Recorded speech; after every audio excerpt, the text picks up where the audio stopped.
Sunglasses on my hat. All right, we are live. Welcome in, everybody. A very, very rainy Baton Rouge tonight. Buddy had a tough time getting into the studio, but we got him here. And he brought me a nice pizza. Thank you for that, Buddy. And, of course, we've got a big show tonight. Buddy wasn't with us last week, so he's got a lot to get off his chest. 2 weeks of LSU football in his system to talk about with you guys. And Central Michigan up this weekend. Jay Johnson at LSU baseball loading up commitments, and a lot more. Where's this LSU football program going? Central Michigan Saturday night show brought to you by Pride Roofing. Of course, we'll talk about them a little bit later in the show. We couldn't do it each and every week without the sponsorship from Alex Martinez and Mike Faraday. Big thanks to them, and what a job they're doing, helping everybody get recovered from Ida. And told me he had 18-wheelers full of product in to do their job. So we'll talk a little bit more about them later in the show. So welcome in, Buddy.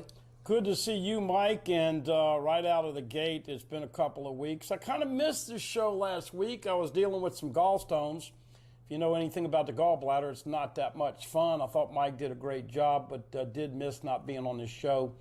And after dealing with Nicholas can kiss my ever-loving ass, because I just feel bad that not only did we get hit by Ida and some people still not back from Ida, but then this little fart, puny-ass Nicholas comes up to Houston, and we think we're out of it all day today, and then I had an hour to get here between the pizza and you.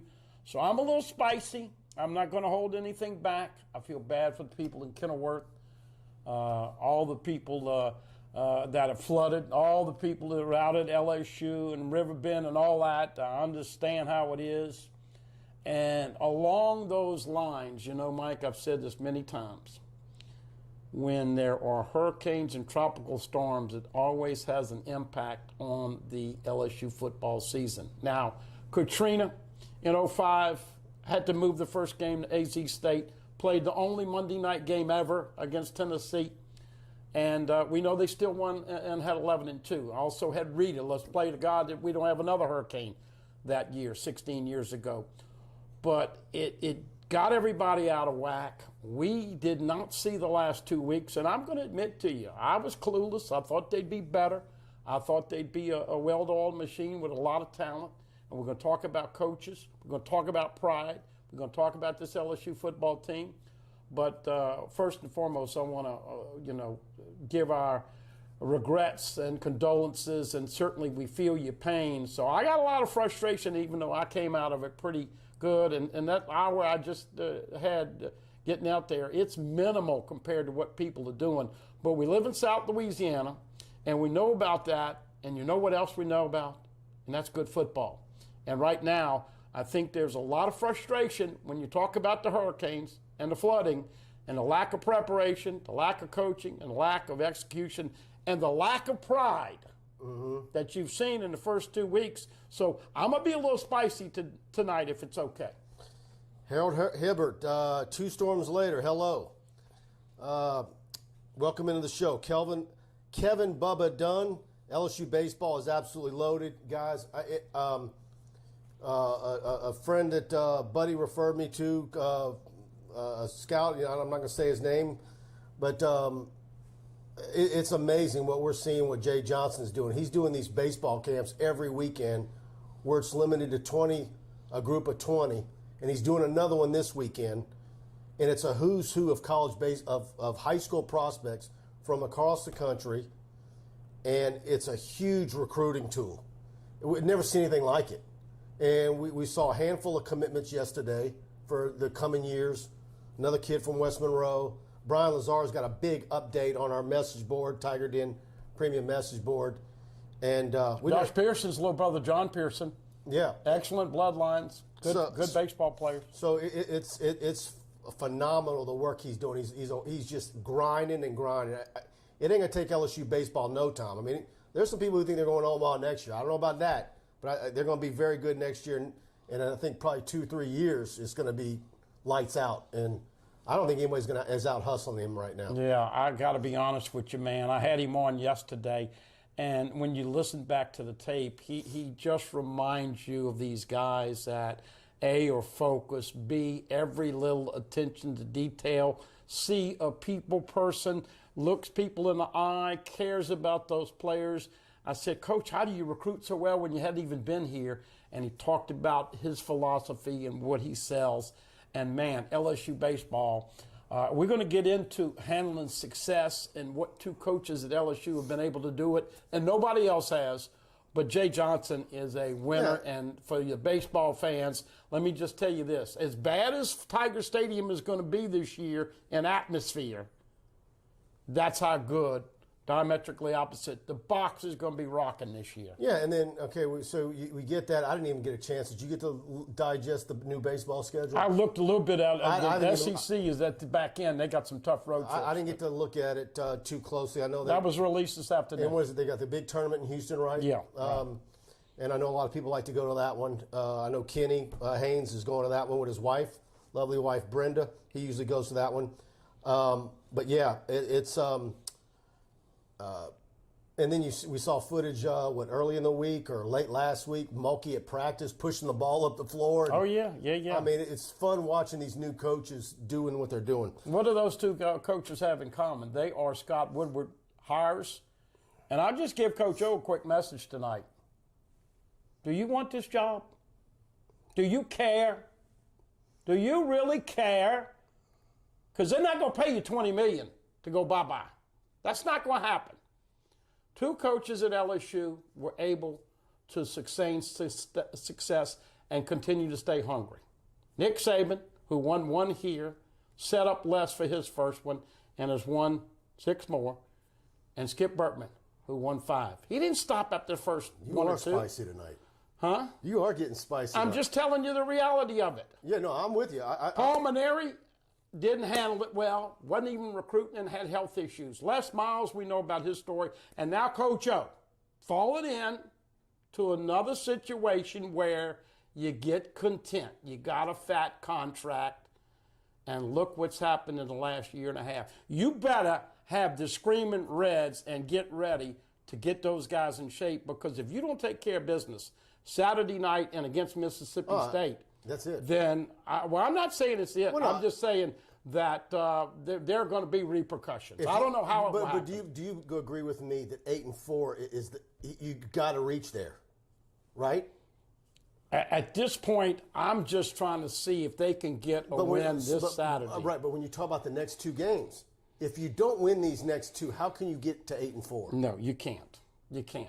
Right, and that's why these next 2 games are so vital. And not only that, because of who they are, Central Michigan non-conference, and then Mississippi State, who humiliated you last year at home, and is one of the few teams on the schedule that you think you should win no matter what. If you don't, that's when you start saying, is there a Sunday coming like Les Miles had? Well, look, it's a spicy time, and I am spicy, but you know what? What product that we saw against UCLA, let's give UCLA credit. Keyshawn Butte this week, oh, by the way, admitted, we overlooked them. That's the responsibility of a coach, to tell these guys, just because it's 10-21 doesn't mean that they're not going to be ready to play. But you know what? Keyshawn Butte can say that because he took care of business. Mm-hmm. When he says we, I don't think he did. He performed as well as he could. Well, he's one of the few dogs they have on this team. Right. And you know, so what have we seen through 2 weeks? Your best 2 receivers are 2 kids from the Lafayette, Acadiana area. You like that? Yeah. And then, I tweeted that out yesterday, and someone said, well, wait till Malik Neighbors gets healthy. There's some solutions there, but we'll get into all that. I want to get to some more questions. We're getting stacked up. Let's see. By the way, I'm not in a bad mood. Are You Serious Sports Pride has been amazing in responding. He wrote to COVID, Blake did, but I'm sure he means Ida. But yeah, no, they've done. Blake's mom needed a call. They were out there in a hurry, and evidently she was so happy. She got on social media or Facebook with her friends, and the whole neighborhood's got pride signs. I talked to a BFF in the Albany, Ponchatoula area, She got wrecked hard by Ida, roof problems, and she was worried about what we're dealing with right now with more water, and the tarp not being right, and while they're waiting to get everything done with the insurance. And I think they were back out there today, and security leaving a little bit better. I've heard nothing but glowing reviews from anybody who's called Pride, and I think I've got 3 guys, if you're tuned in, that that called Pride for the inspection, and I'm going to be hooking them up with the free Pride 1-year subscriptions to TigerBait. So be checking your email on that tomorrow, guys. I think there's 3 or 4 of y'all. I'm going to get squared away first thing in the morning. Henry Pooh, welcome back, buddy. Thank you, Pooh Bear. Sean Carpenter, will Coach O make it to the end of the year? We were just kind of broaching that subject, and Mike, look, here's the particulars in my, as I look at the way I see it. Hiring coaches and firing coaches. The coaches are there to be hired and fired. Invariably, if you went to Las Vegas, you would think that you checked the box that Coach O's going to get fired. When, where, how, all of that is not yet to be determined. But as we've seen with Scott Woodward hiring Kim Mulkey and Jay Johnson and some of the other things, he is not going into the bar and looking for a 7 or 8. He's going for a 10 or 11. He is going for top notch. And so the timing of who he's interested in, I'm glad that you and our buddy Jimbo Fisher got locked up with A&M, because I think that keeps him out of the possibilities for LSU. Yeah, but does he have a buyout? Someone said he doesn't. Look, bottom line is that I think he's. But so the timing aspect I don't think he's of the it. guy anyways. But it's too early to say it's going to happen. But if they don't play any better than they did the first 2 weeks, then it's inevitable. And the thing about it is, everybody's pulling for Orgeron. Nobody. Yes. There ain't anybody out there that doesn't like Ed Orgeron. Absolutely not. And it's kind of similar. I mean, maybe there was a few. I mean, but it was like the end of DiNardo. It was like, man, who didn't like Jerry DiNardo? I mean, he was a favorite of mine. I mean, I know everybody that was hoping, but made some bad coaching hires. Yeah. Really bad. Yeah. Yeah. Well, DiNardo told me one time, he said, look, we're talking about offensive and defensive coordinators. You got to have guys that have been in a lot of battles and a lot of wars, and no disrespect to the military with football analogies. Unfortunately, we do that too often. We're not talking life and death here. We're talking football analogies. And he says, buddy, those guys have got to bail you out sometimes. And, Mike, I hate to say it, but you've got 2 virgins touched for the very first time. You got the song? Mm-hmm. Well, that's what's happening. I hadn't seen Durante Jones blitz. I hadn't seen him disguise. I hadn't seen him send pressure. I hadn't seen him jump around. It's been vanilla. Jake Peets waiting to get the play clock down to 5, 4, 3, 2. Inexcusable. Not the first But why week, is he doing that? but the second. Because I know he's told people he wants to go tempo. Check with me's and it's. But he wants to go tempo. What is preventing him? There's got to be something that either the personnel can't grasp, or is it offensive line? There's something. There's got to be a reason why he can't get to where he wants to be with that. Coach O said he wants to call the perfect play, but I digress. Look, I'm not in a bad mood, but I am spicy about LSU football because I've got to be honest with you, folks. The coaching and putting the personnel. I mean, how can you not see Jaquelin Roy and Mason Smith ought to be playing more at D tackle? How can you not put Jack Besh on the field every frickin' down when you're throwing the ball? I mean, we could go on and on and on. Todd Harris, the first game, gives up 2 touchdowns. We knew that. I can tell you something that's going to now we're hearing Jay Ward might be iffy for Mississippi State. Well, I can tell you something that's going to happen. I'm going to predict it right now. Why don't you give Peyton Todd a chance to punt? Avery Atkins' leg is already starting to get weaker. You can't have him kick off, hold, and punt the whole night long. You made a tackle the other night. Give Peyton Todd, they ought to start in against McNeese. That's what I'm talking about, bad coaching. And which would be really, that's got to be McMahon. Absolutely. Okay. Aaron Abu Johnson, how can we right this sinking ship? And it's all the things we've been talking about. Start off winning Saturday night. You got to get everybody healthy. I mean, first of all, all these ineligible kids. Brian Lazar sat next to me in the press box, and he starts making a list on his legal pad like I got in front of me right now. Yeah. And start going down the line. It was 13. 13 either starters or guys that, probably going to play close to a half a football game. 13 of them not participating. And you're looking at them, okay, well, how many of those are injuries? How many of those are, John Emery's the academic situation we know about, and they're going to appeal that. And, I don't know what the luck factor is on that. Probably a good thing he went on Paul Feinbaum and shed some light on it. But and he's got a good success rate. Hopefully that comes through for John Emery. But maybe one or two are the weed, Shelley Mullins? We don't know. We don't know. But I think that number's a minimum right now. Yeah. I think it's just injuries. Injuries in John Emery's special thing. Well, and that is right there. I've never seen so many injuries. The question that you're going to find out in the next 2 weeks is this team made of glass, and are they a finesse team, or are they going to all of a sudden man up and play physical? Is this the LSU Tigers, or is this the LSU Pussycats? Same breed, cat. I got to tell you, how many snot knockers on that team? How many times against UCLA did the running back fall backwards? I didn't see it. Got to get more physical, Mike. Eric Herbst, UCLA was really disappointing. McNeese, not much better. I told Buddy this, and I've been hearing that from people who live in the Hammond area that follow Southeastern. They think Southeastern beats McNeese by 42 points. They don't even think McNeese is a cream of the Southland. Yeah. McNeese was not much better, but was a victory. I think the defense did play better against McNeese. I think the defense has a good shot at getting better every week, and you like it. You get Ali Gay and Jay Ward back as soon as you can. So what's going to happen this weekend? And Buddy, calm down. Oh, he said that? Yeah. Well, look, I enjoy being spicy. I was a little frustrated with the hour, but I don't think that there's anything that I did not say that was something that you should be considered. And you know what? It's time for Ed Ogeron and this staff and these football players to get pissed off. If you're content with the last 2 weekends, and you play like that the next 2 weekends, guess what?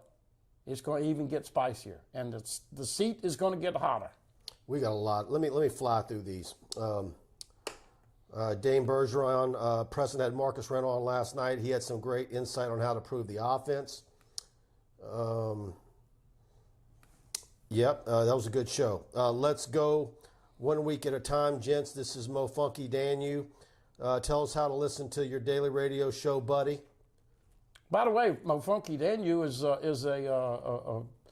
Are You Serious client. I see him on there all the time. Go to Pelican Sports broadcasting app and click on the radio icon right now. He says Ponchatoula got hit hard. Pride signs in my neighbor's yard over here too. Christian Cameron, good evening. Bart Smokey. Boy, I almost missed you, Bart, and he always lets me know when I'm missing his post.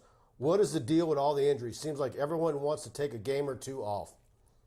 I've never seen it like this. I haven't either. And I'm sure someone will dispute it and say, no, we chart those every year and we're about in line. No. I do not agree with that at all. No. An inordinate amount of injuries and an inordinate amount of rain. And, Mike, you and I talked about this. Remember when we... is the place too plush? We got they got the locker room with the beds and everything. I mean, is that what it is? You see this right here? A job well done is a job done with pride and by pride. And I don't know how many of those guys can take pride in the way they played 2 weeks. You darn right I'm spicy, because let me tell you something. This is what we're talking about, big money business. $120 million every year with football. You make about $60 million. With COVID and now this, Mike, you're not going to get a crowd over 70,000 actual attendance if you lay an egg the next 2 weekends. Casey Campbell, wow, love it. This is the spice we need. They're liking Buddy bringing the heat. Harold Hibbard, Buddy, and he gives us two little pictures of, looks like green peppers. Well, you can put the Pillsbury Doughboy up next to me. I don't have a problem with it. Let's see. Rick Kelly, hey Mike, enjoying the show. Would Ensminger be the best choice for interim coach? No, if Coach O gets fired, you don't. An interim coach, you bring in someone who's with the team. I don't even think that's possible. He's an analyst. Yeah, it probably is possible. Anything's possible. You know, I'm gonna say this. That's not that actually. I don't think that's crazy. But to me, I think it would be Corey Raymond. Well, Corey Raymond it could very well be the type to say, I don't want it. Well, I'm going to just say right here, and I've been spicy so far, but I don't want to see. But hopefully it doesn't get to that. No, I don't want to see it get to that. There are no positives. There are no positives for naming an interim coach. Ed Orgeron deserves to see this year out. You've got recruits that he's sold, and he's got a wave of optimism with about 15 kids and another 10 to 15 that are right there in there. He deserves to finish this season. You don't have a coach on the staff that would be a good interim coach. No disrespect to any of those guys. So anybody that wants to make the change now, I'm not in that mindset. And that's where the why does you say USC do what they did? Why did Oliva do what he did when he did it? Why would it be different here? I think one of the overriding things, if it really got bad, lose the next 2 games or something. I think the big factor is because Ed Orgeron is so very involved in recruiting. And then you would have to go almost 2 months. He calls recruits every day.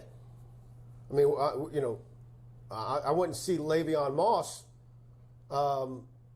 Friday night against Livonia, and you got to check out his video. It's a man amongst boys. And I'm talking to people at Estruma, and they're like, what a difference Ed Orgeron is in the whole process. So don't ever discount that. And the same thing goes with Quincy Wiggins. Quincy Wiggins adores Ed Orgeron. And Andre Carter, of course, is making daily calls also. But Ed Orgeron, if you talk to any recruit and, you wait for him to say, oh, yeah, I talked to coach, position coach, whatever name. No, it's always Ed Orgeron, that they talk to the most, in most cases. Well, that's what he does best. Yeah. So he's a cheerleader. He is a recruiter. And unfortunately, he's a guy that let 2019 get to his head. As I said earlier, Saban and Bertman, the only 2 that I know at LSU that ever won national championships and won another one. Saban went to Bama and did all that. But look, I just think for continuity standpoint, and the man deserves that. But here's the scary thing about it, Mike. Remember when we had a guy a 3 weeks ago, and he messaged in, man, this thing is reminding me of the Wisconsin game. And I said, oh, no. He nailed it. The DA that I am. Who was it that said that? If he's in the chat, let us know. But it was just like that. I thought the game was going to be different. Great trip out west to Cali and drinking the place dry and all the stuff with the Rose Bowl. But the worst part of the trip was the 4 hours. The same thing at Lambeau in Wisconsin. But this is what's so scary. I got a friend that got dehydrated. But this is what's so scary, Mike. After 2 games, people want to punch his palate and wash their hands of Coach O. And that is not something that anybody can control, you, me, anybody else, other than that coaching staff, Coach O, and that football team. And look, this stuff about block out the noise, you better really do that. And you better quit serving vanilla ice cream to the offensive coordinator and the defensive coordinator. For the Christ's sakes, can we see blitzing? Can we see some hurry up? Can we see some things that would be much more beneficial? Way vanilla in the first 2 games. Joseph Thaddeus Giat, do y'all think Clay Helton would be a good fit as an analyst for LSU since he got fired from USC? Come on, man. Guy's not going to come be an analyst. What the best thing about being in that business, huh? A football coach? What? You get a ton of money and don't work. Yeah. How about Bo Pelini? Brian Champagne doesn't have a buyout. Several people brought that up. I'm just now seeing it. Jimbo? Yeah. Yeah. Jimmy Sexton doesn't believe in those. Mike, how huge is the additional 7 spots in the signing class? Talked about that with Buddy earlier on Pelican Sports, and that's absolutely big. You go all in on offensive linemen. You add 2 or 3 more to what you've already got committed, and you try to make as big a dent in the rebuilding that whole offensive line room in a big way. Get you some linebackers. Yeah, you go hog wild. Add you another tight end. Really fill some needs.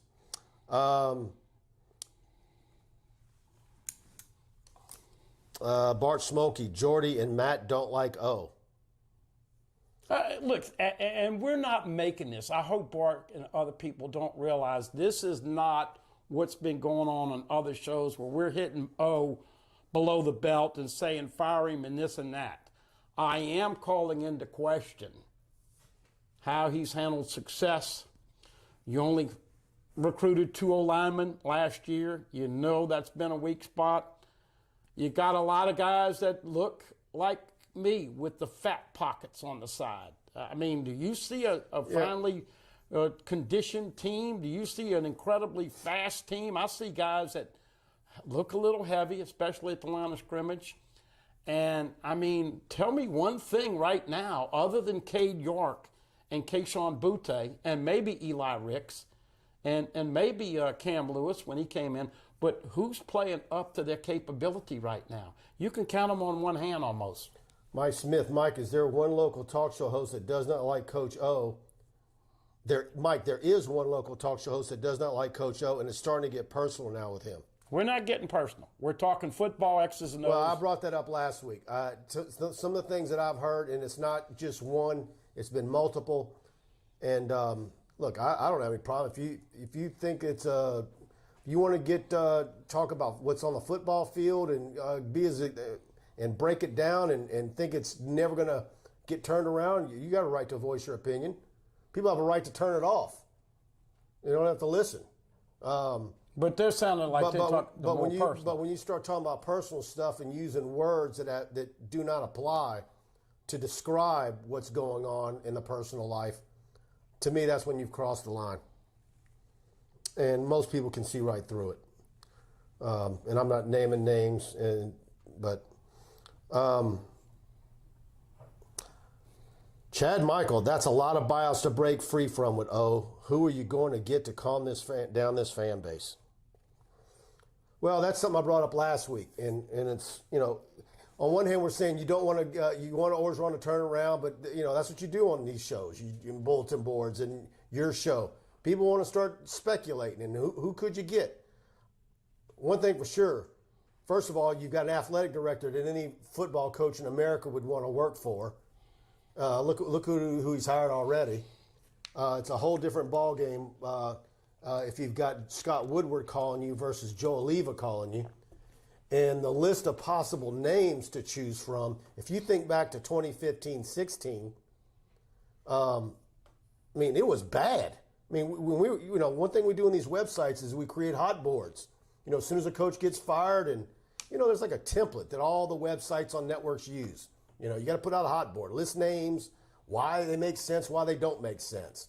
What's the angle? Well, this Scott Woodward hired this guy when he was at Washington. That kind of stuff. Well, the list now is substantially better. I always bring up the question that nobody can ever answer. If Ed Orgeron loses to A&M in that last game of 2016, what does Oliva do? Does he still hire him? Because you know who was next in line if he didn't hire Orgeron? If he would have lost that game? Larry Fedora. Yeah. Larry Fedora ended up getting fired from North Carolina and becoming Tom Herman's offensive coordinator. Yeah, I had to make a call that's how bad it was that year. Yeah. Now you start looking at names. You got the guy at Iowa State. You got Fickle. Brian Kelly's name is out there. Oregon coach looked mighty good. Yep.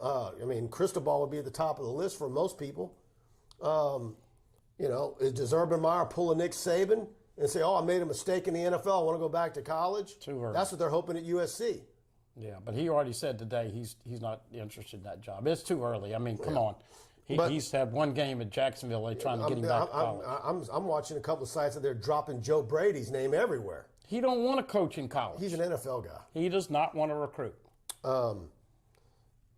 Let's see.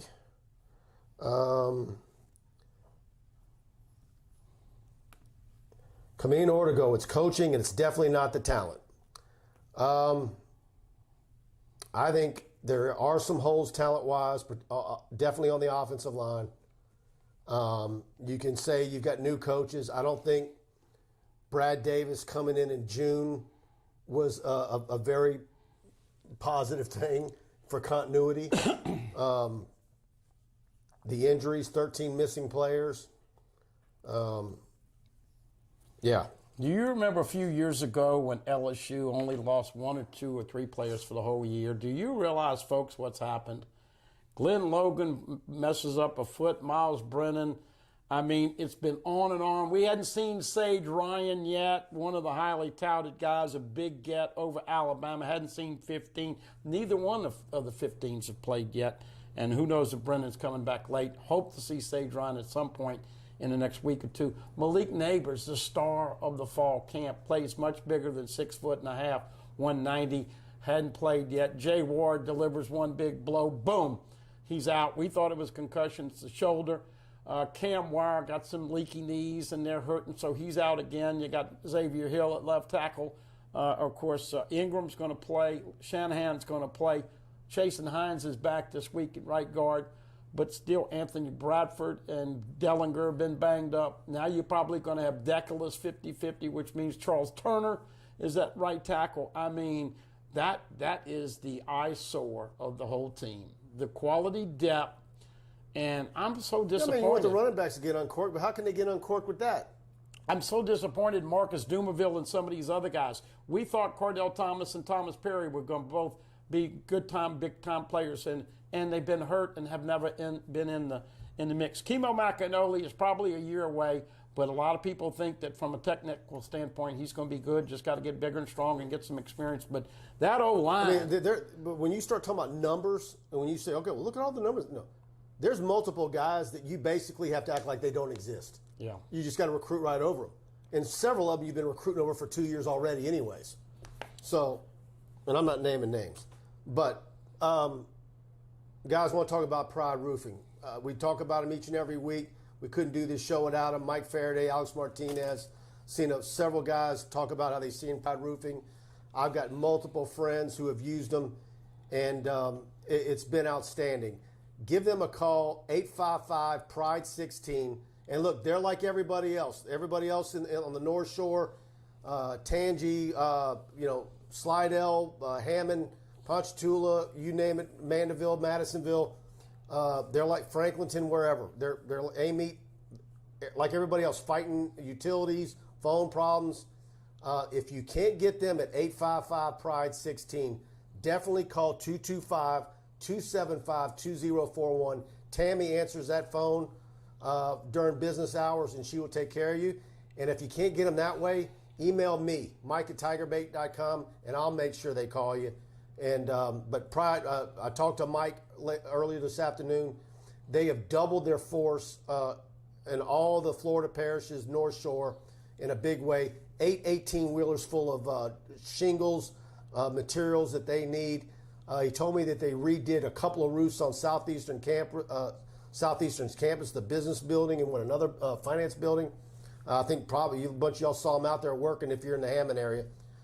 They're everywhere right now, and I'm very proud of the work they've done, because it's been exciting to me after them being a part of TigerBait to hear actual people that I know and how quick they've gotten to their house to give them a quote, start dealing with the insurance adjuster, at least get the tarp on the roof, everything's secure to get them through while you're still dealing with insurance and everything else.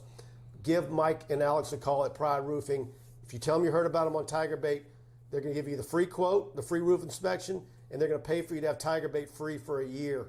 And if you're in a bid situation with your insurance company, they'll match the lowest bid or beat it. Pride Roofing, I can't say enough about them.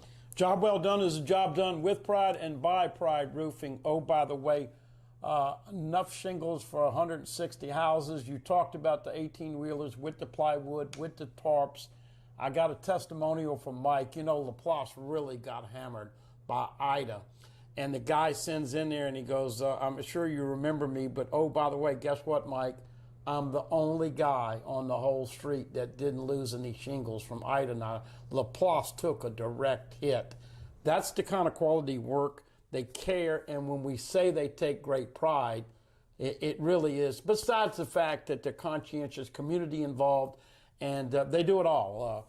Roofs, commercial, the whole 9 yards, 855 Pride 16. They pulled their folks from Mobile, and anybody they need is on the ground. New Orleans, Kenner. They're hitting everywhere hard. So if you need them, give them a call. Of course, Mike Faraday, an LSU grad, Broadmoor High School grad. I grew up with him, and the finest people you ever will deal with in business. So give them a call. Let's see. I got a bunch of backed up here.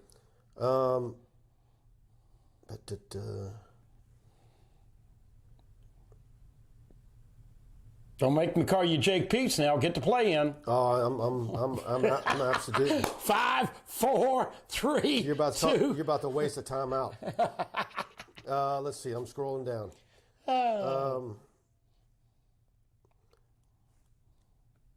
Aaron Felder. I believe we progressively get better as the season goes along, and we will get to 9-3 at worst. Boy, that's a good one, Aaron. No, it's a good one as in that's the most positive post we've gotten in a while. And you know, and good for him. And listen, if we would have seen a little bit different play, and that would be awesome, by the way. That would be awesome, and that's why I said earlier, everybody wanting to replace him and go interim coach and all that. I think the man deserves to finish out the year. This is his situation, his team, his program. But man alive, what did he have for dinner? I don't know, but that's some good positive stuff. It is. Well, it's good. It's a good thing to be positive and happy. It keep you from shaving time off of your life. Cameron Rogers. It's not personal. It's pride in the program. Why would the LSU media just sit there and act like it's not a big deal? Yeah, well, it is a big deal. It's a big deal monetarily. It's a big deal. And as I've said on the radio and internet and everywhere else for 30 years, Louisiana's 48th, 49th, and 50th in everything that's damn important. And you know what? That's sad. But you give us the culture and the love of life and the resiliency and the food and the football and all the other things, it's hard to leave. Yeah. And so, but there's a great, and I'll tell you another thing that I got from more than, I don't know, the last 2 weeks, probably 10, 15 people all say the same thing. They were upset in the defense and mentioned the Chinese bandits and how many helmets around the ball carrier, how tough. When's the last time you've seen somebody even come close to a targeting call? They haven't hit anybody hard enough. Yeah, and that's the thing we're talking about, the lack of penalties. That's one holding call, you're not even holding anybody while your quarterback gets mugged. But the fact that LSU has been so few penalties against them in two games, on one hand, you can say, well, that's discipline. On the other hand, you look at some of LSU's best football teams in history and the number of penalties that those teams average each year. There's something to be said for aggressiveness. Absolutely. Absolutely. The other thing I heard, watching this offense is like watching paint dry. And after I watch McNeese over again, I can't dispute that. Well, but here's the thing. It's boring, Mike. How did Steve Sarkisian look calling plays at Alabama versus how he looked last week against Arkansas? Yeah. What's the difference? Look what he's working with. Yeah, sure. Okay, I think Jake Peets absolutely wants that offense look like Joe Brady when he's at LSU. But there's no Burrow, there's no Clyde, there's no offensive line that have been playing together and a Joe Burrow that knows to move an inch this way and an inch that way and get it off and makes the offensive line look better all season long than they actually are. You had Thaddeus Moss. You don't have a tight end that can catch like that. But here you are now. And you got 3 or 4 legit wide receivers, 2 of them. One of them is a rookie of the year and set records in Jordan Jefferson. And another one, look how he looked Sunday. And by the way, did you watch that? I watched the whole game. Yeah, I did too. I'm on the Bengals. I don't know if we get them again this week. But two things to interject here real quick. And I caught myself doing this because I've been disappointed with Max Johnson. We have to, as an LSU community and people that care and call the LSU Nation, Max Johnson has started 4 games in his college career. He is going to have to, you're going to have to give him a little patience. But not going to Keyshawn Butte, he only had a couple of balls his way in both games in the first half. Now, he's outwardly crying to Jake Peets, get me the ball, I'm a dog. I want to, you realize what I did against Ole Miss? And then you get into some of the play calling and some of the philosophies. It just has not looked like we thought.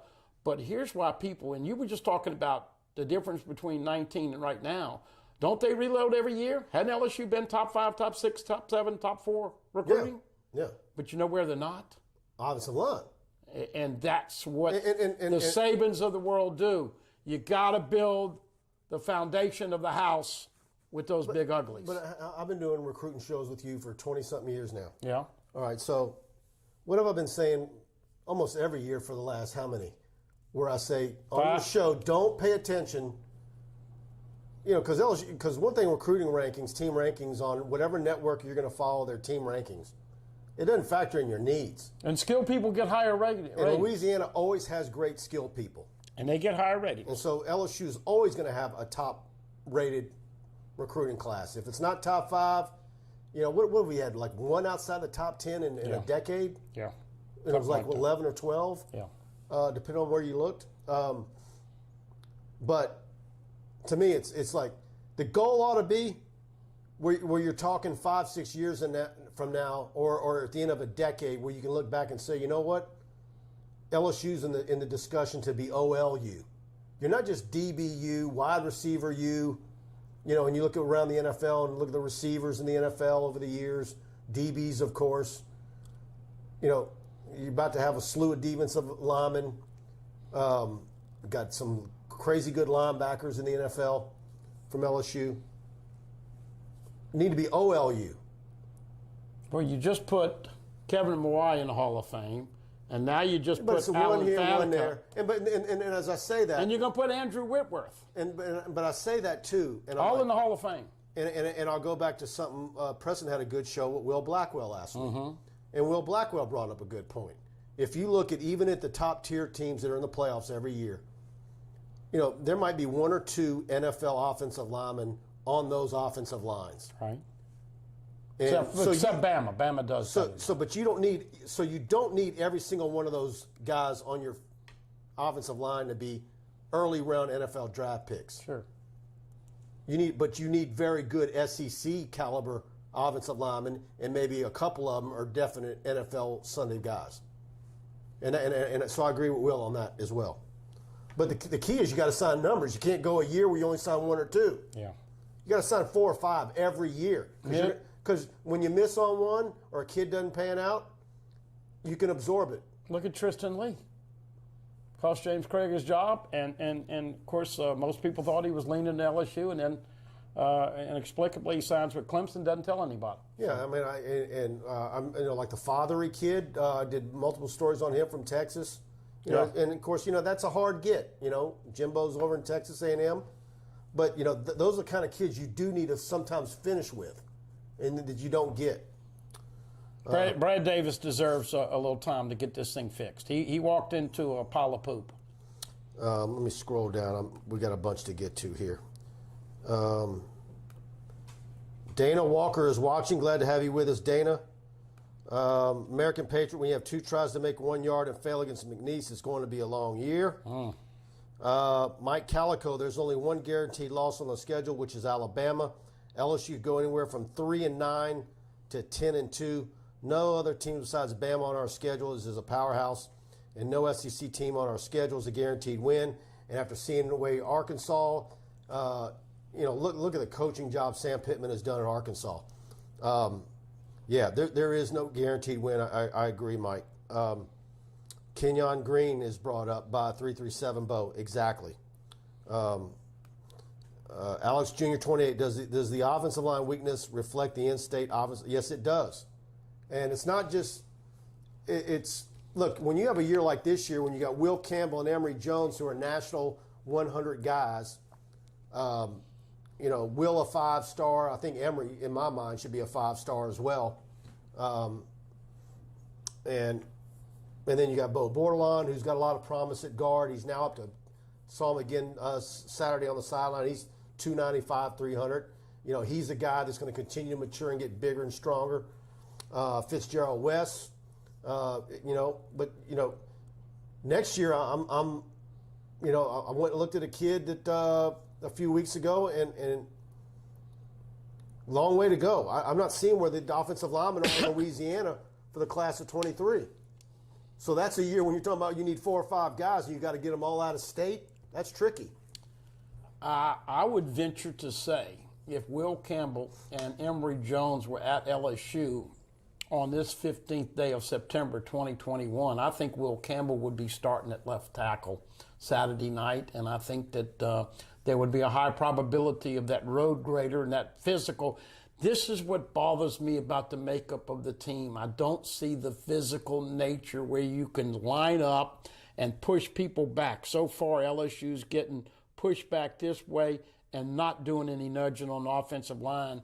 Emory Jones, Will Campbell, Bordelon, those guys, I think. And you know what else they need? They need some mean and nasty SOBs.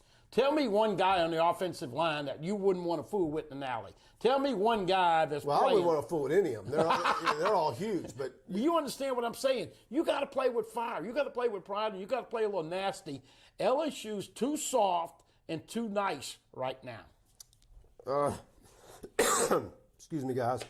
And if you take that personally, so be it. Mike, do you think recruiting will take a toll if LSU does not improve this season? I think, usually where it takes a toll, could there be one guy in state or a couple, maybe. I don't know that that's where it would take its toll. It would be on an out-state kid. Does it all of a sudden make you harder to get Harold Perkins? It's something like that where you get hurt. Louisiana's so loaded this year, and LSU's done such a good job. These kids are bought in, I think. Yeah. But, Walker and those guys are coming to LSU regardless. Yeah, they see opportunity. They're coming to LSU regardless. Yeah, I've never really seen where these things really hurt recruiting. It can on the margins, but not. Will with some players, won't with others. Yeah. Jim Milano says, "Tell Aaron to pass me that peace pipe. I want some of what he's smoking." Hey, listen. This is what makes it fun. We sit here for 6 months out of the year, Mike, as we start to try to figure out what is this LSU football team gonna be like, and what are they going to show up and do on Saturday night. And the reason it's so important is that as good as baseball is, you might make $500,000 in a good year. And basketball, you might make $1.5 or $2 million. But in football, don't forget, you were overcoming 2020 with a COVID year, and we won't get those numbers until another 6 months or so. Usually about a year and a half afterwards, you get the PL statement. They lost millions there. I don't know how many millions, but they lost. And now this year, you just can't follow it up with another year where you're not making the big bucks because they depend. That's the gravy train. Everybody else is on the responsibility of the football team, and that's why we're talking about having to get this thing fixed so quickly. Because, Mike, do you think, and I said this a couple times, I said I don't think I'll live to see the day that there is a sold-out crowd on 100,000 people in that stadium, and you see people with fingers up for tickets. I don't think I'll ever see it. And a lot of it is because of the problems that we talk about. Social media is not allowed, parking, we can go on, all, vaccine, all the things. But, man, you got to salvage this year. You got to get back to having a home field advantage. In the days of Tiger Stadium, did you see all those crowds the first 2 weeks? Everybody going crazy? Everybody packed? You didn't see that at Tiger Stadium. No. Let's see. All right, guys, I got to talk about Miss Tony Freeman. with Assurance Financial. So excited to have her with us as a sponsor of TigerBait this football season.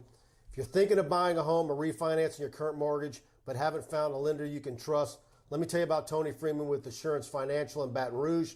She's a dear friend of mine and someone who many of my friends have used for their mortgage needs repeatedly. Her knowledge and over 25 years of experience in the mortgage industry is unsurpassed.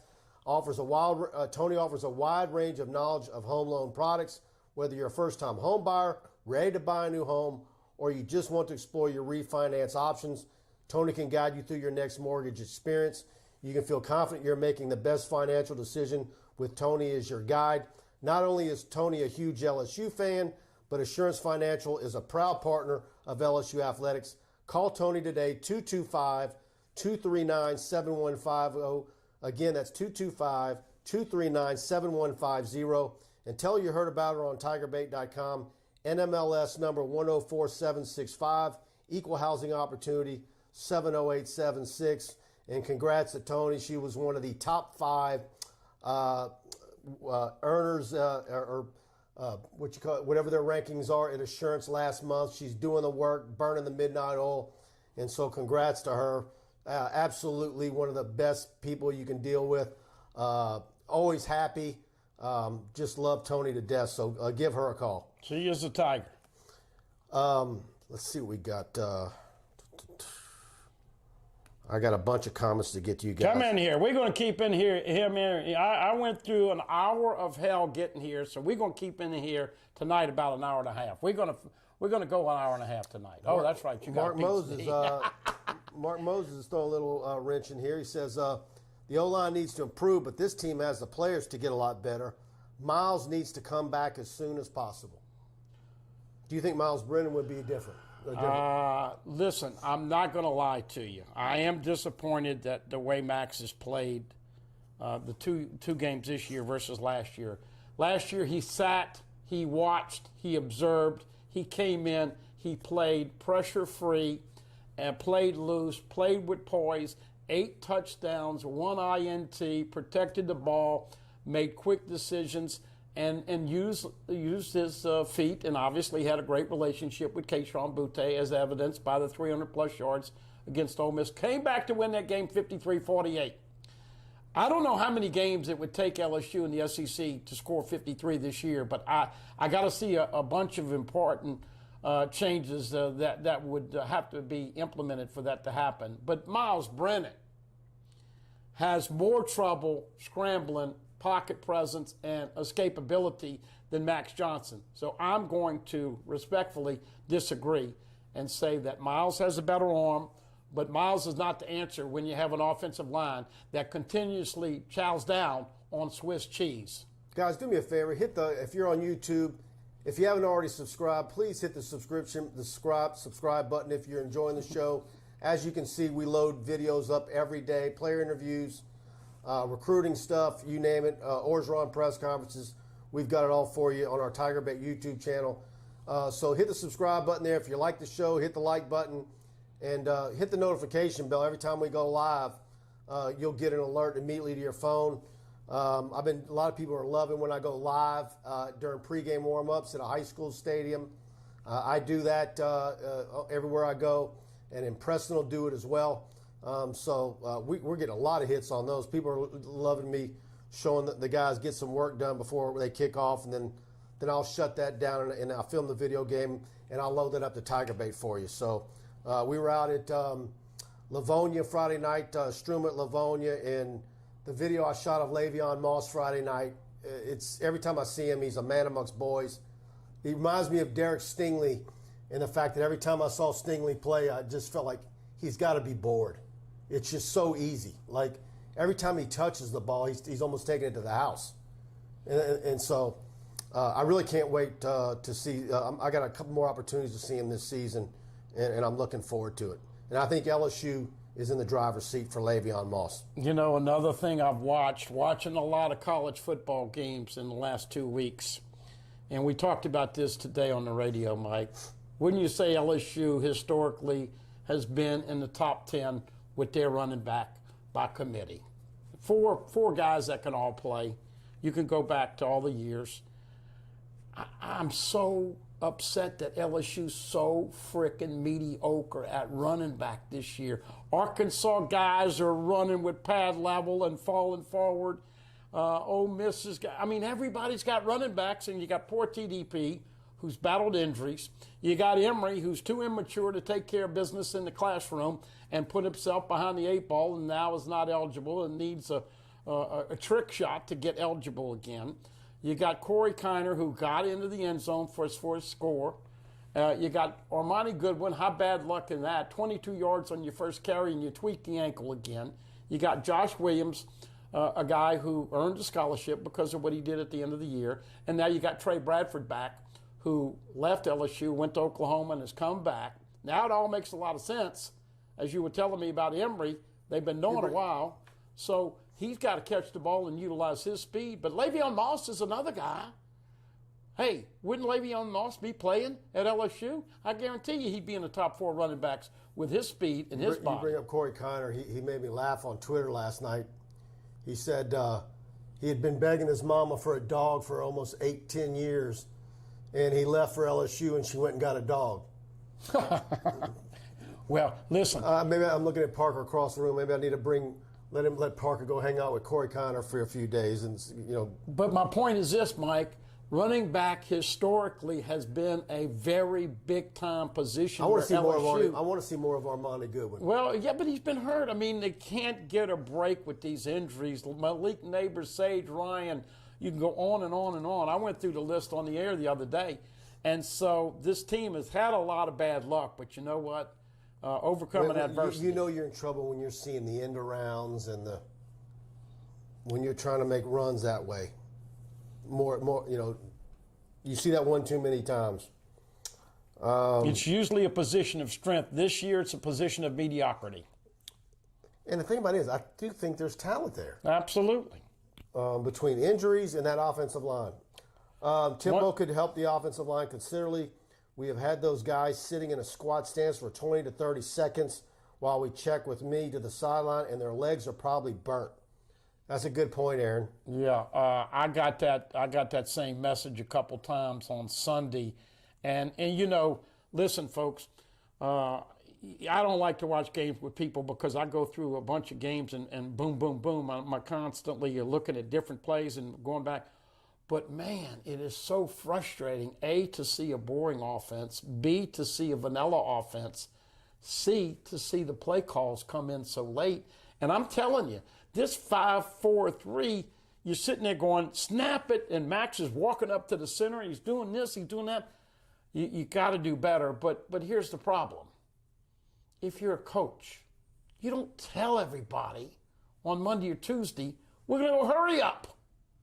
So you want to know why I'm all fired up? Coaching, playing, it's got to get better. This is not up to LSU standards. You don't tell people what you're going to do. The media loves it and the fans love it, but Central Michigan had no reason to prepare for hurry up, or what they call warp, and now he's telling the guy, oh, by the way, we're going to go warp on you Saturday night. Inexcusable. Aaron Allgood, Mike, what game are you going to this week? I haven't decided yet. There's a few games that have come about late that I'm considering, and then I got to figure out if Preston's going to go to a game, where Joe's going to go. But I haven't decided yet. You're going to the Mud Bowl. Yeah. Oh, man. And if it's pouring down raining, I don't get my equipment. It depends on who it is and what it is. Well, no, this gets back to something that we talked about a few years ago, remember, with Breck and the artificial turf. Yeah. What do you think Memorial and Olympia are going to look like now that we've had this rain? Yeah. And they play those games starting this weekend. Yeah, and it's getting to be, too, with the weather and depending on the matchups. We've already doubled up. We're 3 weeks in the season between scrimmages, jamborees, in the first 3 weeks of the season. There's already 3 teams that we've seen twice already. Yeah, y'all doing a good job. So, yeah, I gotta mix it up. Let's see.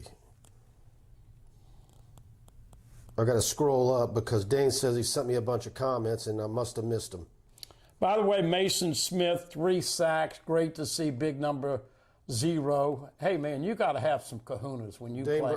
He says LSU needs some Alan Faneca nasty types. Yeah, and that's act like you care and play with a little bit of a nastiness and get physical. I just cringe to see. Yeah, look at Jim Milano. Germans still love David Hasselhoff. That's a Norm Macdonald reference, and boy, that was a blow yesterday. Yeah.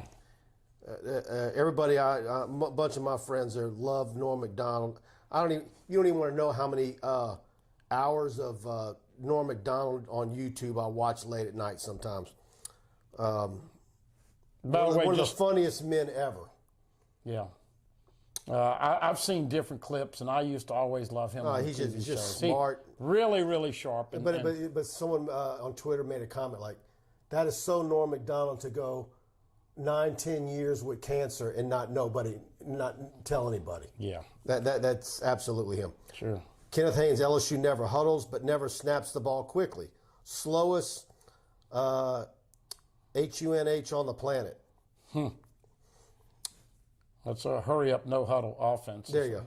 And look, hey, listen, I know you appreciate Kenny sponsoring you and Preston. You guys do a good job on the post game, but I got a bone to pick with you because I was wound up enough after UCLA, and then when I watched that post game show, I didn't get to bed till about 1:30, and I got to wake up for church. So can we get some earlier games? Oh, by the way, it won't be a problem. In case you don't know, if you were making a trip to Starkville, the Bourbon and Cheerios. Mike Faraday said he was going to that one. Who? Mike Faraday was planning to go to that one when I told him it was 11 a.m. kickoff. I was like, oh, no. The Bourbon and Cheerios game, 11 o'clock against Mississippi State this weekend, 6:30 on the SEC Network. And I want to, once again, for all of us over here, all kidding aside, folks, all spice aside, I want to give my personal condolences, and I can't imagine what it's like for Kevin Falk and his family losing his daughter. Yeah, someone brought that up. Thank God you brought that up. My apologies. I should have brought that up way earlier in the show. Just awful news for Kevin Falk losing his daughter, Kevion. I can't. It's just awful. Please put his family and her in your prayers. And you know, Mike and I were talking about this. About longevity, and he's lost some classmates, and we talk about it. We never know when the good Lord's going to call us home, but that one is going to be a lasting impact, and we just hope that you certainly pray for Kevin. And Kevin not expected to be back. I'm expecting some of the media tomorrow with the Thursday press conference to ask Coach O who has been coaching the running backs at practice and who will be dealing with the running back rotation during the game on Saturday night. Another Norm Macdonald reference, Turd Ferguson with a comment. STM versus Plaquemine, best atmosphere at Cougar Stadium and the turf. And STM absolutely needs this win. Start off 0-2. Played a great Madison Prep team, one of the best games I've seen. I was there week 1. Of course, that game came about because of both those teams losing New Orleans opponents week 1. And then they went to Alexandria last Friday night, and I got to see that game on Facebook when I got home.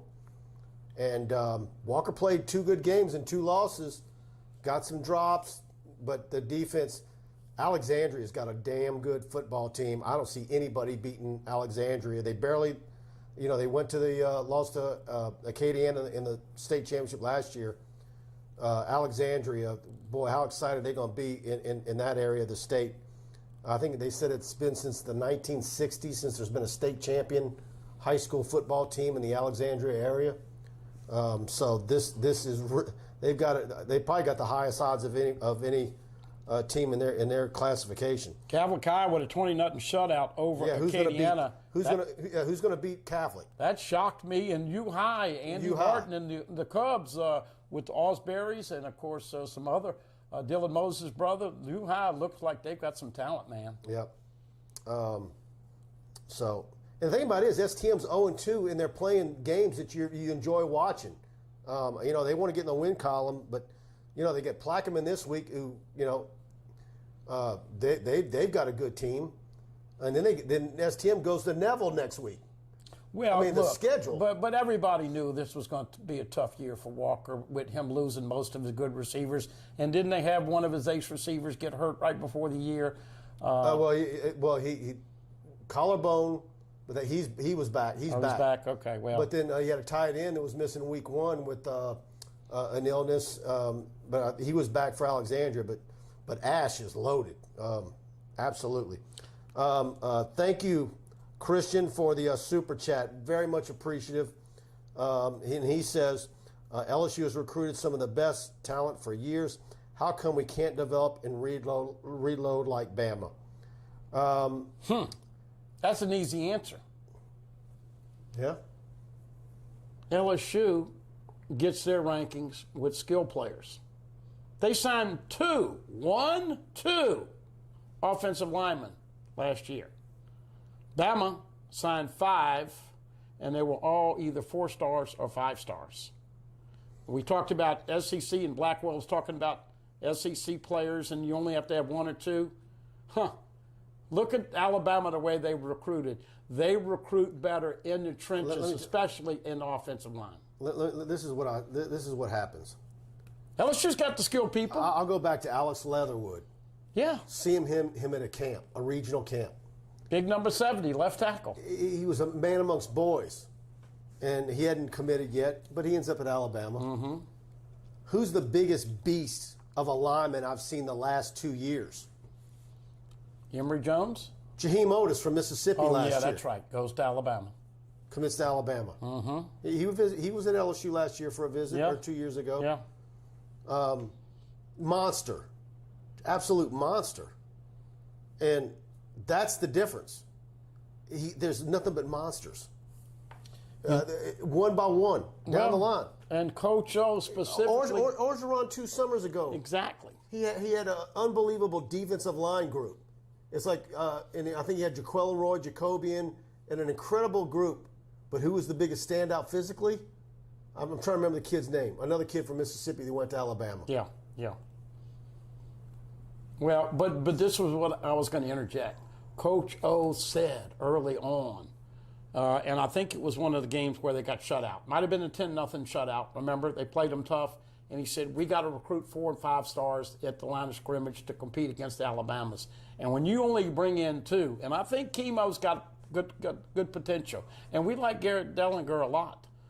But that's inexcusable to only have 2. And as you alluded to earlier, when you have guys like Cardell Thomas and Thomas Perry and other guys that are, after 3 years have not shown that they're going to be in the mix, it's the problem. Look, the freshman wide receivers that are coming in here, that handful that we've been talking about, Deion Smith screwed up the first game and was suspended. He played. He's number 6. He's got a chance. Brian Thomas Jr., man, they got to throw the football to him a little bit more. I'm disappointed he hadn't gotten more opportunities. Chris Hilton's been hurt. Malik Neighbors has been hurt. And Jack Besh ought to be playing 60 plays of 70 on offense. No reason to put him down. Phil Tittle, hopefully that is where Coach Davis comes in and is a much better recruiter than James Craig. Hopefully so. And he is a very good recruiter. And hopefully a lot of offensive line coaching ability rubbed off from Sam Pittman on him as well while he was up there. Mm-hmm. Let me scroll up. Tony Williams asked about how's the Liberty High running back. Caleb Jackson is fantastic. Rushed for almost 300 yards last week. You can find his highlights for free right on the front page of TigerBait. Go check that out. Coach Trosclair and those guys. That's going to be an interesting district. First year of them playing varsity, they beat White Castle in Plaquemine Saturday night. They had to play that game. Their first, yeah. What do you have, 6 touchdowns? Something like that? It was 5, wasn't it? 5 or 6. By the way, PFM texted me and wanted to know if his guns are bigger than yours. Yeah, they are. Because he is a well-put I've been wasting away. I'm Mr. Atrophy. Hey, I'm calling out somebody tonight. Go ahead. Where's the best official in Baton Rouge High School athletics? Yeah, where's Carl the Cat? Come on, Carl the Cat. I'm disappointed in you. I heard he had broken in the top 80 this week. Don't do that. By the way, folks, look, I know that you think I'm all wound up and negative. I'm just trying to tell you some of the things that we have seen. But look, you know the hottest program in all LSU athletics right now, Mike? LSU soccer, Coach Sean Hudson. They have been incredible. They are all the way up to number 6 in the country. You can go out there and watch them for free Friday night, hosting Mississippi State. Had a young lady from the state of Louisiana get a hat trick, which is 3 goals. She is doing great things. And there is so much positive karma and momentum. And a lot of people are fired up about what Will Wade's going to do. You know that. Kim Mulkey is going to be a slam dunk. We know Jay Johnson. You can just tell he's going to be special. But give Coach Sean Hudson a look with LSU Soccer, 7 o'clock. And I've interviewed like 2 soccer coaches all through 30-something years of being on the air. And the F word comes up with all the great ones. Not the 4-letter F word, the 5-letter F word, focus. And I hope we see a little more focus and a little more creativity. And I hope that somehow Coach O and that staff can give these guys a pep talk. And they are half as mad as I was when I came in here tonight after battling Nicholas and the remnants of Nicholas. Once again, Riverbend, of course. And then he walks in and he brings me a pizza. Well, I was picking up the pizza for the girlfriend and you, and I never give Mike enough of the treats and the stuff, but that was brutal out there. But seriously, this team needs to walk out there and surmise the crowd and run out there and say, you know what, I am pissed off and I got a bone to pick with that guy in front of me. Well, look, there's no doubt that got to be more physical, man. You can talk about shut out the noise and all that, but these kids are on social media. They know. I think they've hunkered down. It's them against the world. That's easy to do, but you got to put it all together on Saturday. Sure. Mark Chambers, keep it spicy, bud, man. All right, I almost called out Frenchie. I'm glad I did. Good to talk with you, French. Turd Ferguson says Mason Smith looks like a first-team All-SEC defensive tackle. Well, let's let him play a little more than that. Yeah, let's see what he can do against the run, not just bringing him in on 3rd down in passing situations. Now, that's what you're talking about. And Coach O has talked about this, and Coach O does know how to coach D-line. There he is. You brought up Carl Dunn. There he is. All right, Carl. Mason Smith's pad level is too high on run plays. And of course, you can tell he's their best pass rusher in that cheetah with 3 sacks last week. But I love B.J. Ojulari. Ali Gay is out this week. Andre Anthony. Of course, good to see Tank Gilroy. I thought he played well. And, of course, Jaqueline Roy. I'm going to say Jaqueline Roy is going to get a couple sacks this week. It's overdue to Turf Olympia and Memorial. Somehow I end up talking about that every week. When I go around all these high schools and I go to these stadiums and I see what Baton Rouge schools are dealing with, it really is a ridiculous situation. And I tell you what, if I am a public school coach in East Baton Rouge Parish, I'm reaching out to Dutchtown, Santa Ma, East Ascension. You say, you know what? If Olympia and Memorial is going to take almost $1,000 from me to play each week and they're not going to give me a nickel of concessions, how about I give you the money, Dutchtown, and I'll play on Thursday night when you play on Friday night, and how much you charge me, and I'll keep some of the concession money. You know, same thing as Santa Monica, and I think and we see already Ascension's been bending over backwards, helping schools that because of issues with after Ida being able to play games on their fields, and I'm sure they would love to recoup the money from them outlaying close to $4 million on new turf for those 3 schools to have it. Let some of them East Baton Rouge Parish schools come in and bring their money in until East Baton Rouge Parish schools and Breck. You know, what is Breck doing? That's an abomination that Memorial doesn't have turf by now. Yeah. Because Memorial Stadium is actually a very good stadium. That stadium is the bones of that stadium. I don't know if you've been there in a while, anybody watching, that the bones of that stadium are perfect. It wouldn't take much money to make that place really, really nice. No. Because it's concrete and there's no cracks in it. Even though those old bathrooms are old, they're clean as a whistle. You got plenty of parking. I mean, heck, you turfed that thing. I don't know why you couldn't have outdoor concerts there. Well, I mean, you could do so much with Memorial. I just cringe to see what Olympia. Now, look, I drove by Olympia when I was going to practice. Of course, I'd cut through on Kenilworth, and you don't want to do that because I have had a car flooded out on Kenilworth before. So once again, I want to give our condolences. Not that we lost life, but you get your car flooded and all the flooding in the house and all that. We can replace property. We can't replace people and loved ones. So stay safe, and let's please hope that we can avoid more of the deluge. Yeah, and I'm here. Cleo Olympia, can you imagine what Olympia is going to look like in 2 weeks? Man, a story I'm hearing about Cleo Fields in that Doug Williams Stadium. He don't let anybody play at it. Yeah. It's got turf. Yeah. But he don't let anybody play at it. Yeah. You know why? Because he says the insurance is too much, I'm told. Yeah. What kind of racket is that up there? I'm going to bring that up in the chat. I like it. Get spicy, my man. Yeah. Ask some high school coaches about Cleo Fields in that stadium. Where's Doug Williams? He ought to know about what's going on up there. I kind of like it when you get a little spicy. Cleo Fields is like King Farouk. Well, look, all that stuff is your expertise, not mine.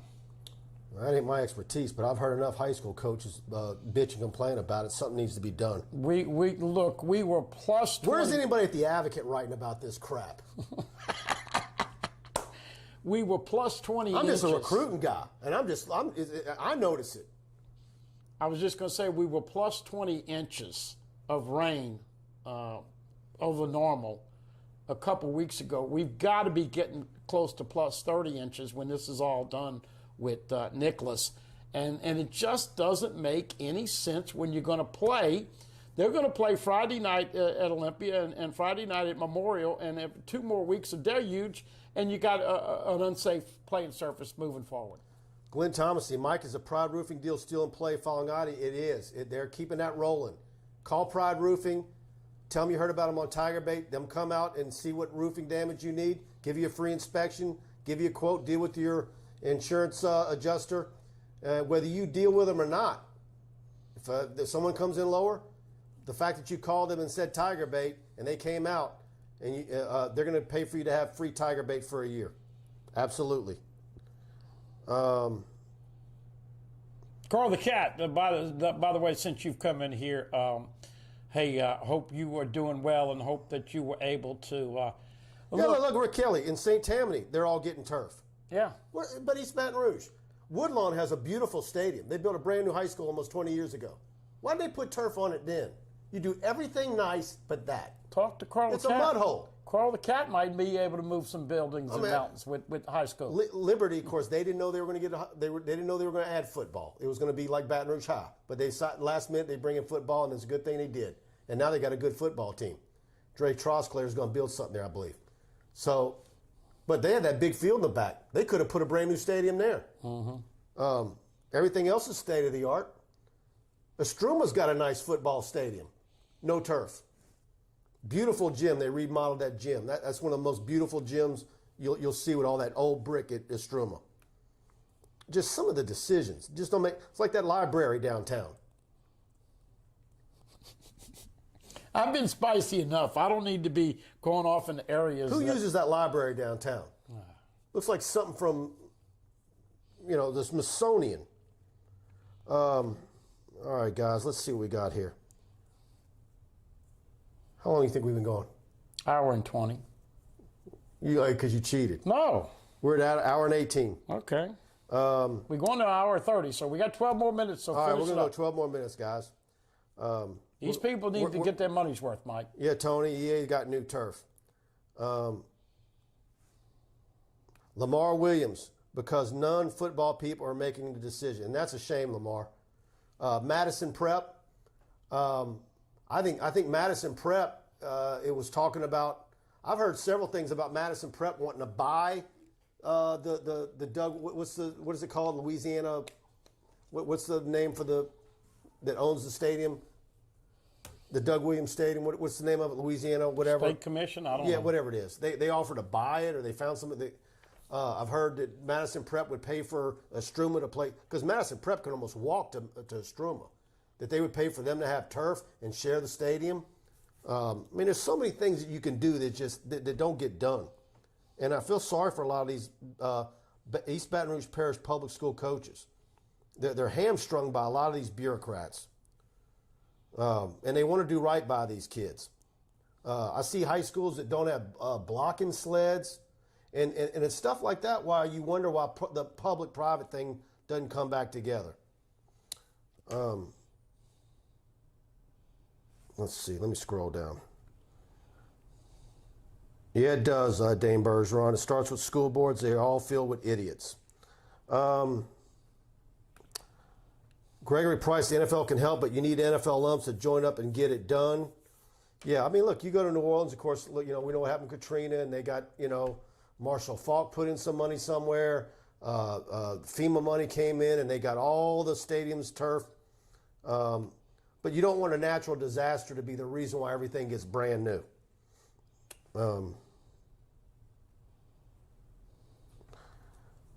Here we go. We're going to some basketball here. We're talking about more facilities, but this time, Michael Roby, tear down the PMAC, needs a new arena. I like the PMAC.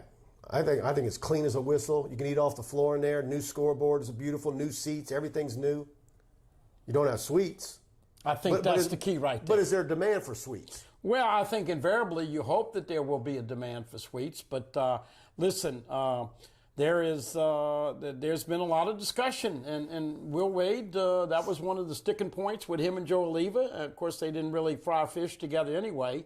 But I think Joe Oliva told some things to Will Wade that were going to get done and maybe hadn't gotten done. And so we'll see with Woodward and Will Wade. And I still think that he's going to be okay. If they hadn't nailed him at this point, I think he's going to be okay. And now that all of this stuff is happening with NIL, it'll be interesting to see how all that plays out. But that being said, look, I don't begrudge any LSU coach. Kim Mulkey, right out of the gate, wanted this. The LSU wouldn't pay for it. It got a booster to help her. I mean, you got to do more than just coach. You got to promote. You got to graduate. And that's with these people that leave their young men and women. You're basically talking about a 4 or 5 year experience in football. A lot of them 3 years, but it's kind of interesting to see a little basketball talk and a little baseball talk and soccer and gymnastics and all that. If we could just see football. Beach volleyball. Russell done a great job. But if we could just get football turned around, then I think Woodward would feel pretty good about the direction of all the program. However, football's the elephant in the room right now, and we know that it is time to put up or shut up the next couple of weeks. What was the highlight of your interview with Jay Johnson? Anything earth-shattering? Just the way he is so focused and so much attention to detail and just a likable guy. But he reminds me of a nicer, younger Nick Saban. A lot of the same thing, Mike. Process, just he hadn't stopped working since he got here. He's been working around the clock. And I think you can tell that what he's got going on now, it's infectious. You're going to see LSU baseball. They're going to hit the ball out of the ballpark. They're going to be really good on baseball. You know Kim Mulkey's going to take a couple of years, but she's going to be fantastic. You agree with me? And that if they were going to nail Will Wade, it would have happened, or you still worry? I had a couple of people tell me they still worried. I'm not worried either. And I think that I'm liking what he's done, these late additions with some of these scores and big men. I think Will Wade. So, look, we're not trying to paint a bad picture. No, all the things we're talking about, Will Wade's kind of like been quiet, But he did a hell of a job revamping that lineup. There's only like 3 guys back from last year. So it's a great time to be a Tiger fan. But as we know, from a monetary standpoint, you got to get football back fixed. Henry Pooh, Mike and Buddy, is there any word on the next recruit to pop?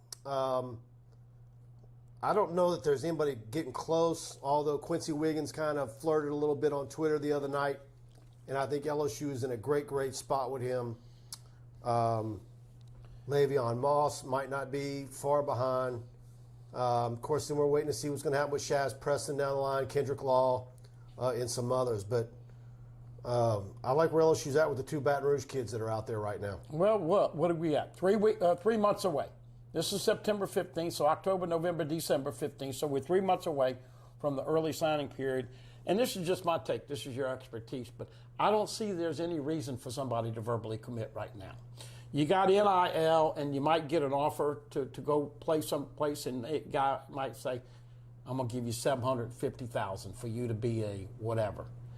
They've got to wait and see what kind of offers they get there. They've got to wait and see the direction of the program. They got to wait and see the offense and defense, and you got to wait to see the future of Coach O. So Pooh Bear, in my opinion, I would be shocked if somebody pulled the plug and said I'm committed, unless they're tight with Jamie Howard and Campbell and Bordelon and all those guys, and they were going to be LSU anyway, and they've been waiting to release it.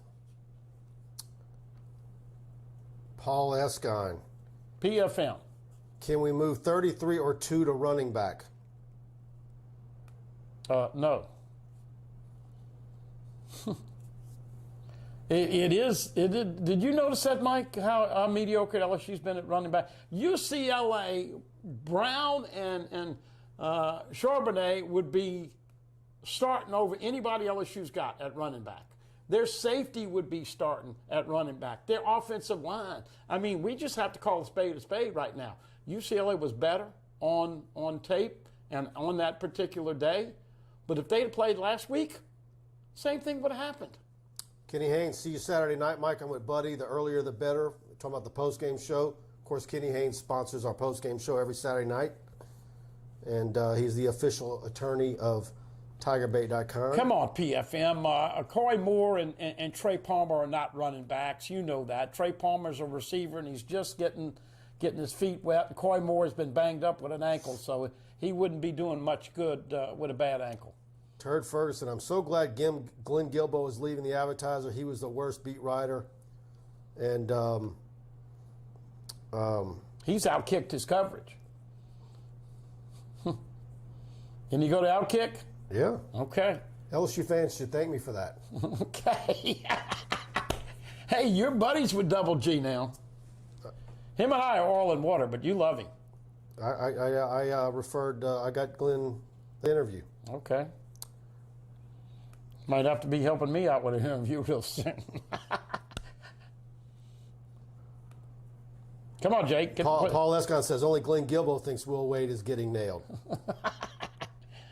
Oh, it's so funny, Mike. You were doing the post game, and as LSU, my phone is blowing up, and so I got a guy calling me at halftime, and I don't like to take calls during the game because I'm focusing in and doing notes and all that. And the next thing I know, so he leaves me a message, and I hear this slur, and I'm going like, oh God. But just let's get right to it. Gut feeling.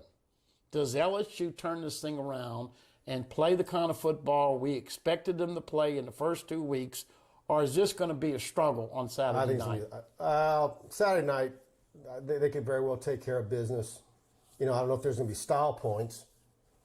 You just got to get the W right now. I just get the feeling that it's going to be a struggle the whole season. Just okay. One after the other, maybe you step back, step forward, 2 steps forward, 1 back. I think it's going to be like that the whole way. And the second question, what does it say if Mississippi State beats LSU 2 years in a row in football? Do you know LSU beat Mississippi? And that's my point. If that is any loss to Mississippi State acceptable? And what if you go to Starkville at 11 a.m. kickoff and you lose by double digits? They don't like to wake up early. You lose by double digits. And it's 11 a.m. So that means our post-game show starts with about 3? 2:30. 3. Well, we need about 30 or 40 minutes to get our stories up. Okay. Y'all do that, okay. So about 3 o'clock? Yeah. Can you imagine what that's... That we're not sitting there like at midnight like we are after 7 o'clock kickoffs. It's 3 o'clock. And after a loss, if that kind of loss happened, we're going to need like a 3... I'm going to have my battery power. I'm going to have to bring my electrical cord in here and plug in. Dude. Because that's going to be a 3-hour post-game show. Curly Hallman used to beat Mississippi State up until a couple years ago. I want to say LSU. Speaking of Curly Hallman, we might have to get the bomber the bomber out of mothballs if that happens. Up to a couple years ago, LSU had defeated Mississippi State like 22 or 24 years. And, of course, everybody knows that Dak came over here. To this day, by the way, I want to go back to that. I still want to know who the bomber is. I don't know. Somebody knows. Somebody knows who the bomber was. He said his Curly name was Holman Richard. challenged him to a fight, didn't he? Oh, God. He would call into his show and like get after him, and didn't eventually Curly say, "Why don't you come down to my office and say that?" Or Yeah, something? something like that. Yeah. Anyway, next 2 weeks are very crucial moving forward. Mike, does LSU get the plays in quickly? Do they go warp? Do they go hurry up? Do they go up tempo? And do they look a little more fluid on offense this week? I think as the weeks go, they're going to get more experience, and I think things are going to run a little bit better each and every week. I mean, I believe that. And then the hope is you finally start getting everybody back healthy. Yeah. You know, you get Decklers, you get Wire, you get everybody back. I have never seen the injuries like this as well. So let's hope that they do get back. Have you seen any of Kentucky? Rosenthal?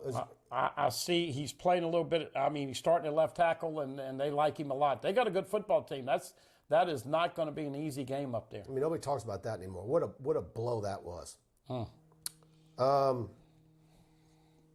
Let's see. Let me scroll down, guys. I think, by the way, before we wrap up and get some more questions in here at the last minute, we really want to have you as a subscriber to TigerBait.com.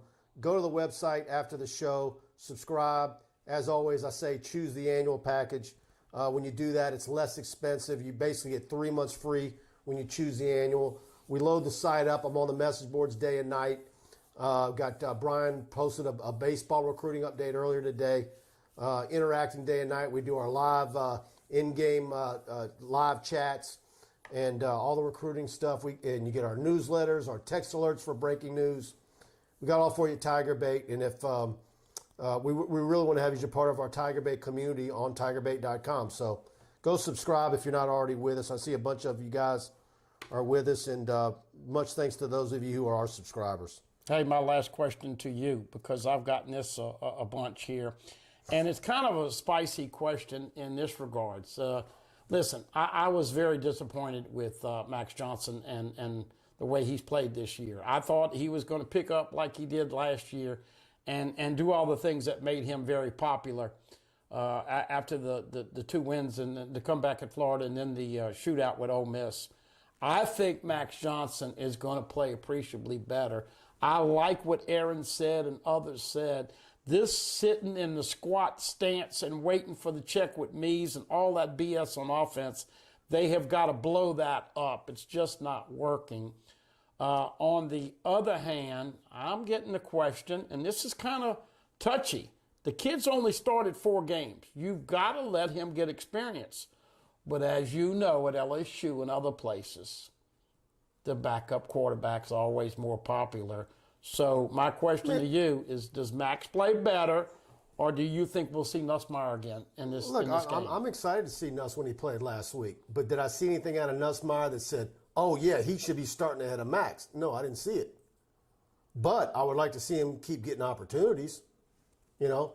But you hope the opportunities are coming because LSU's taking care of business and, you know, he can get a half a quarter or a quarter. You know how many deep balls Max Johnson has thrown this year? Deep balls? No. 2. Yeah, that's... Folks, look, came in here mad as hell, very calm right now.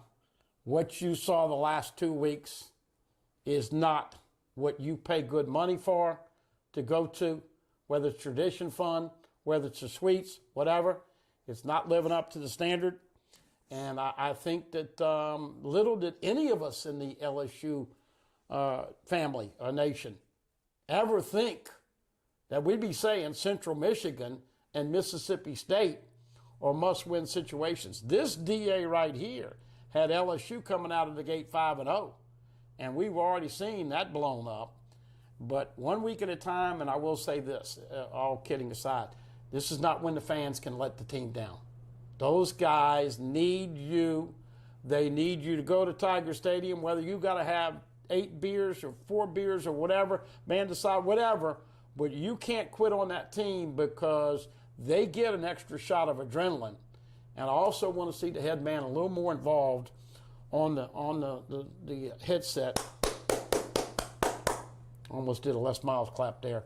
But look, I want to see him screaming to Durante Jones, let's disguise, let's blitz, let's stunt, let's send the kitchen sink.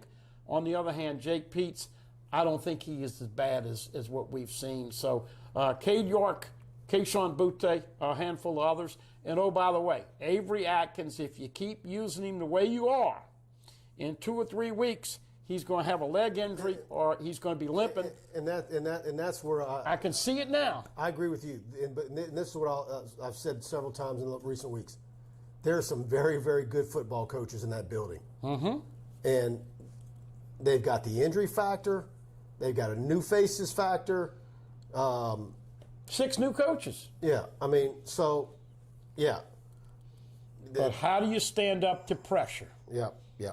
Joe Burrow, of course, I had Brian, who's always an avid listener. He says, Buddy, quit referring back to Joe Burrow because we'll never see another one. But Joe Burrow was diagnosed after the game Sunday with elephantitis. You know what that is? Oh, yeah. Those are the big old kahunas, and he audibleized on 4th down, called an audible. Hit the tight end. Hit the tight end for 30-something yards. They kicked the winning field goal. And Joe Burrow said... Of course, I had to go to the internet to find it. I know. Because the Saints. We got to put the Saints on. But Joe Burrow, after the game, said, I like to have the ball in my hands in crunch time. Will the real dogs and leaders of this LSU football team, will you step up and not put up with mediocrity? And do you want to lead that team and say, this is not... We have all these perks. You mentioned the pods and all the things. It's pretty damn good, the perks that you get to be an LSU player, along with the NIL. I'm jealous for all the food they got. Along with the NIL. They got ice cream machines, man. But who in that locker room is going to step up and hold people accountable and say, we got to do it the right way, and it starts this Saturday night. I'm picking LSU 34-24. Might not be ugly. You got to get the W. And then you got to find a way to get those guys back healthy and beat Mississippi State. McElwain comes in. I don't know if he's found some Crest White strips yet, but he knows LSU, and he's probably gonna have some little few wrinkles to try and make things interesting. But I think LSU is going to take care of business. All right, guys. Thanks for participating, everybody. We went almost an hour and 40 minutes tonight. Thanks to all of you participating. Go to TigerBait, subscribe. Andy Whitaker said he subscribed a few months ago and definitely recommend it very much. Thank you, Andy, for being a subscriber. And go ahead and come to TigerBait. We'll be glad to have you. And we have a bunch of sane people that are not bomb throwers on our message boards. Although sometimes the threads might get political and that gets off the rails. But there isn't a whole lot of foolishness on our Tiger Den Premium message board. I can assure you of that. All right, guys. Thanks to all of you again. Go to TigerBait, subscribe. And we've got a lot coming your way for the rest of the week heading towards the Saturday. And, of course, we'll be here post-game with our post-game show, Preston and I, and back here next week. All right, guys. Good night.